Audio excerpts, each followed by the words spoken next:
Now to a KCRA 3 investigation. You're looking at the Sacramento River downstream from the Pocket area, where in the coming weeks you might see crews planting young trees along the banks of the Sacramento River.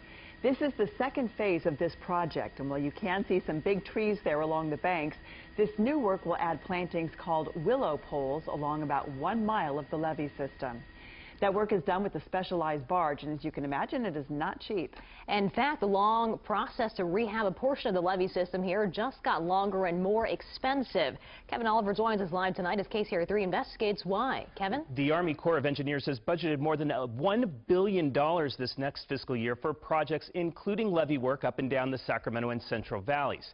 They're finishing up now on a project that was put in motion 8 years ago and keeps costing taxpayers more and more. You're looking at a $467,000 landscaping job along the Sacramento River. Crews hired by the Army Corps of Engineers are using an elaborate method to plant willow saplings. It's to help rehabilitate the riparian landscape that was impacted by the high waters of 2006. The agency first started this project after heavy rains and flooding weakened sections of the levee 8 years ago. It began as an emergency rehabilitation project, but when the riprap, or rock, was originally laid down, the Army Corps admits it didn't consider the implications it would have on endangered fish. Because we've disrupted the fish habitat, our environmentalists have determined that the mitigation required is to place the native willows back into this environment. After spending $24 million rebuilding and strengthening this section, last year the Corps spent another $1 million to hire a contractor to dig through the rock it just put down to plant the willows. And now the Corps is spending nearly $500,000 on top of that to plant even more. Seems to us as though they should have adequate time to plan that kind of project and budget accordingly. John Capal with the Howard Jarvis Taxpayer Association questions if it would have cost taxpayers less if the Corps thought the project through from the beginning. Sometimes they do have this attitude that it's OPM, other people's money, let's just build it. They have their narrow focus of what they want to accomplish, and they're not really that concerned about the cost. In fact, earlier this year, the Congressional Government Accountability Office looked at projects across the country, including many in Northern California, and found that 59 of 87 flood control projects experienced increases. That's 67% of the projects.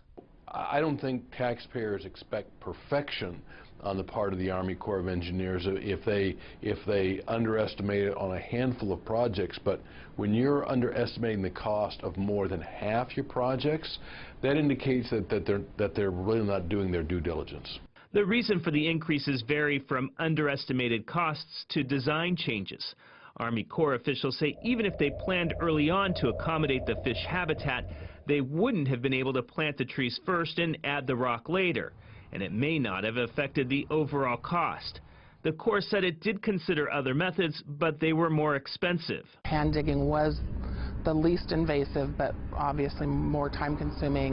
And when the Army put the contract out for bid, there was only one response. But it's far superior to any of the other methods. So this really was the best solution to ensure that we had a stable willow population put in and that we were accomplishing what we set out to do. In the end, the Army Corps says the region will have stronger, greener levees. And since the project has already been started, there's no option but to finish it.